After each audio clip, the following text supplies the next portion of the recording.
welcome to episode 8 of the Kitchen Chats. And today's topic is limiting beliefs. And we have a wonderful guest today who has been with us before, Hillary Rout Foster, and I will let her introduce herself to you. Well, hello. Thank you so much for having me. I'm excited to be here and discuss the topic of limiting beliefs. I am, again, as she said, Hillary Rout Foster. I'm a licensed marriage family therapist, and I'm just excited to, talk about all things that... Yes, thank you. Thank you. Hillary also is a special needs mom and a member of We Are Brave Together. And so I always appreciate when we have guests who have a special insight and understanding about the experience of moms caring for children with different diagnoses and disabilities. And so why don't we start by just defining what is a limiting belief? What is that all about? Sure, absolutely. Well, first, I think the starting point is that we all operate our lives, organize information based on a set of core beliefs, about beliefs that help us make sense of the way the world works. And so when we talk about a limiting belief may have come about in some way where we have gotten some false information based on something that has occurred in our life. So if my core belief is, let's go back to say the world is a scary place, I might think that I have trouble accomplishing something. I might develop a fear of failure, or even a fear of success based on how I think the world is organized.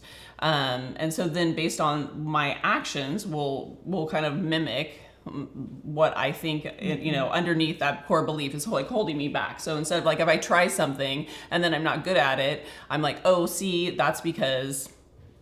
right? That doesn't work for me. So we are always trying to find evidence to support what our beliefs are. And we develop these over time. Really, they come from mostly our childhood and how we integrated them in our families of origin.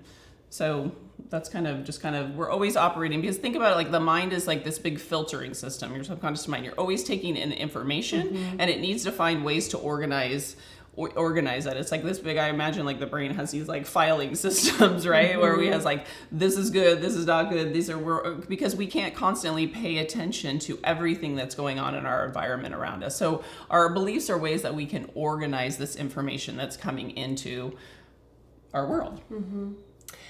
Why I wanted to have Hillary on the Kitchen Chats today is because I know that caregiving is exhausting and stressful, and I'm so pro taking care of ourselves.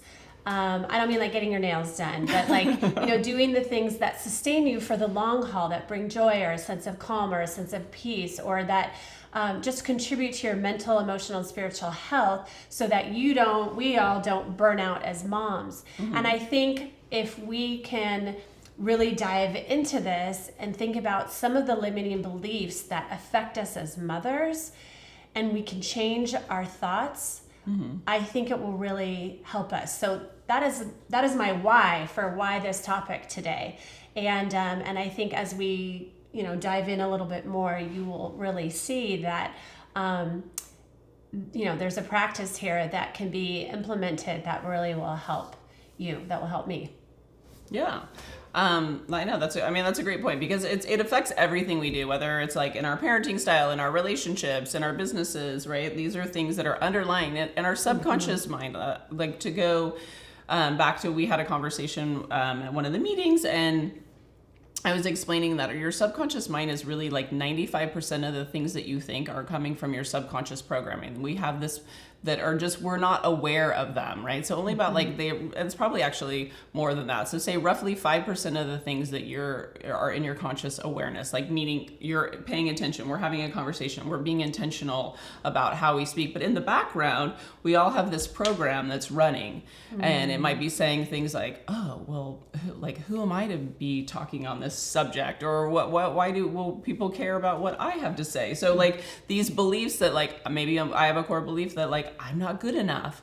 So I might have a fear of like speaking out and being, sharing my knowledge or sharing my gifts with the world, because I have this internal like fear and that's playing in the background. So I think when we all kind of recognize that this happens for all of us across the board, there's no exclusions to it. It's just people that you see out there doing things are doing it because they're overriding their fear-based story. They're overriding these limiting beliefs that they have. So I think the first step in really recognizing is taking inventory on what your limiting beliefs are. So I would suggest like getting a piece of paper out and like literally start to try. I tell my clients to get a notepad, or if we all have our smartphones and they have those notes in there, start to like, if you notice a conversation or you're with your children and you're really frustrated, it's like, life is hard, or I'm never going to be, successful, or my kid's never going to, fill in the blank.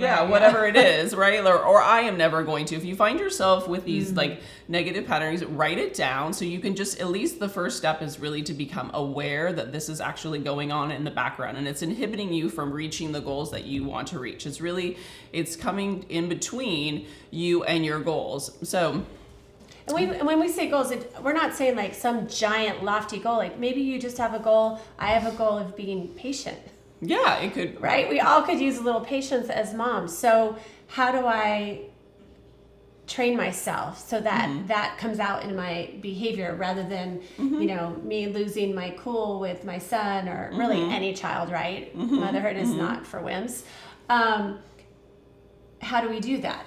Yeah, definitely. I mean, I think that's a great point, because it doesn't have to be some big goal. This works for like small goals, big goals. It can be just like, sometimes getting through the day is a goal in and of itself, right? Like to get in the day in the most calm and peaceful, loving way that I possibly can. How do I show up in the world? How do I show up? Do I believe I'm a great mom? Do I believe I'm a great, whatever, insert the role that you are, right?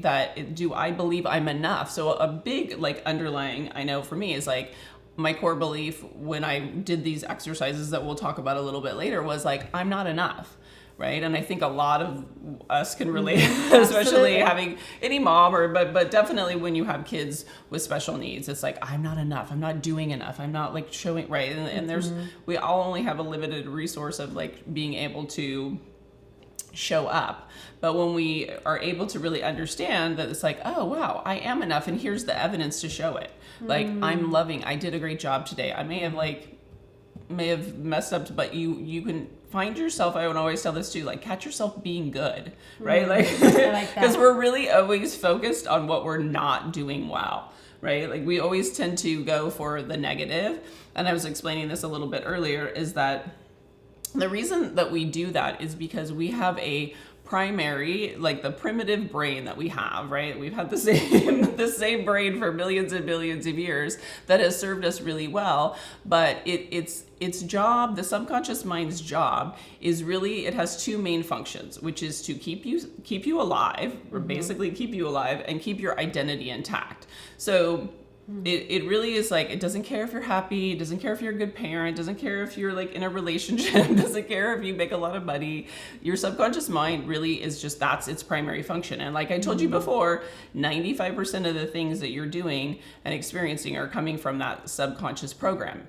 So your mind will say, so say you want to change a behavior, and we'll talk about this because there is a pyramid of behavior that goes from like results. This is like, we all focus on like, what's the result I want to see in the world, right? And then it goes to the next one would be our actions, like what is the action that I need to take?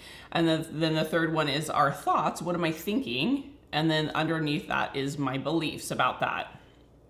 So when we look at it in a continuum, say, I don't know, give me an example of something, a behavior you would like to change. To not be reactive to my son when his anxiety is really high. Okay. All right. So that would be the result you want to see, is you want to be like, I want to be non-reactive or less reactive, or react in a more loving way, right? So have you tried that before in the past? And it's yes. Okay. And then does it like, what do you say to yourself? Like as you're just like, what is your... If it went well or if it didn't go well. So like in the moment, like you see that his behavior is like ramping up and he's anxious and he's doing his behaviors, and you start to take on that anxiety. And then what's the like? How do you? So if it's pushing my buttons, if I'm in a good place or the right place, Had the right amount of coffee. Yes. Then I'm doing self-talk in my head, like just stay calm, don't get on the roller coaster, just stay calm. Just so that I don't react and get frustrated or speak out of my frustration or just... Okay. Right. Okay. So you're telling yourself, like, just sort of like priming yourself, just stay calm, just stay calm. Okay. Yeah. So, and like, how many percentages of the time do you think that works? That works? For you? Yeah. I don't know. A few times. Okay. Well, let's say like we're just gonna like 50-50. But not always. I definitely want to do some retraining there. Right.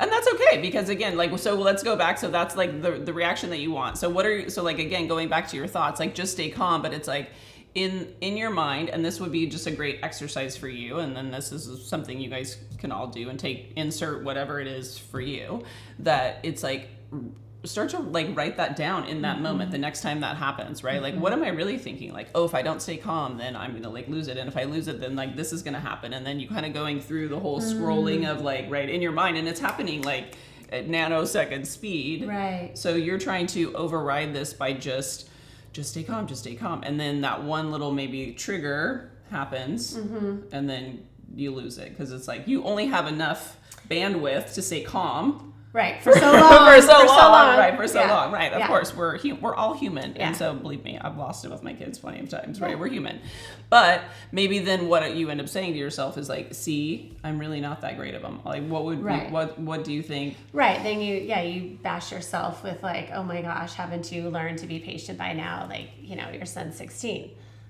Right, so then you go through the whole thoughts of like all the negative right programs that you've listed about why you're not a good mom, or why you couldn't stay calm, or why you didn't do this. Okay. And so like my limiting belief there might be, I'm never going to be patient enough.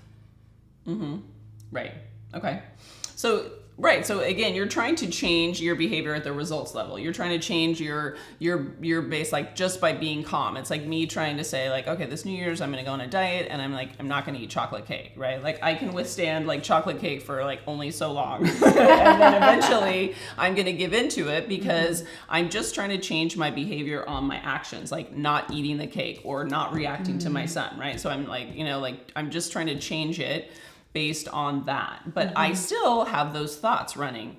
Like, oh, I'll probably, if my story was like not to eat the chocolate cake, it's like, oh, well, I'm never really going to have the body that I want, or I'm never really going to like lose the weight, or I'm never really going to be XYZ, fill in the blank, right? So for yours, right? So those are the thoughts that I have. And then my belief, like the underlying belief. So what we really need to do is sort of like flip that on its head, because your beliefs impact how you think about yourself. So your core belief impacts how your thoughts, which then affect your actions that you take, which then are the results that you see in the world. So if we're not changing our behavior based on our results, we're changing our belief system in order to change the sequencing of that. Does that make more sense? Yep. Right? Okay. That makes sense.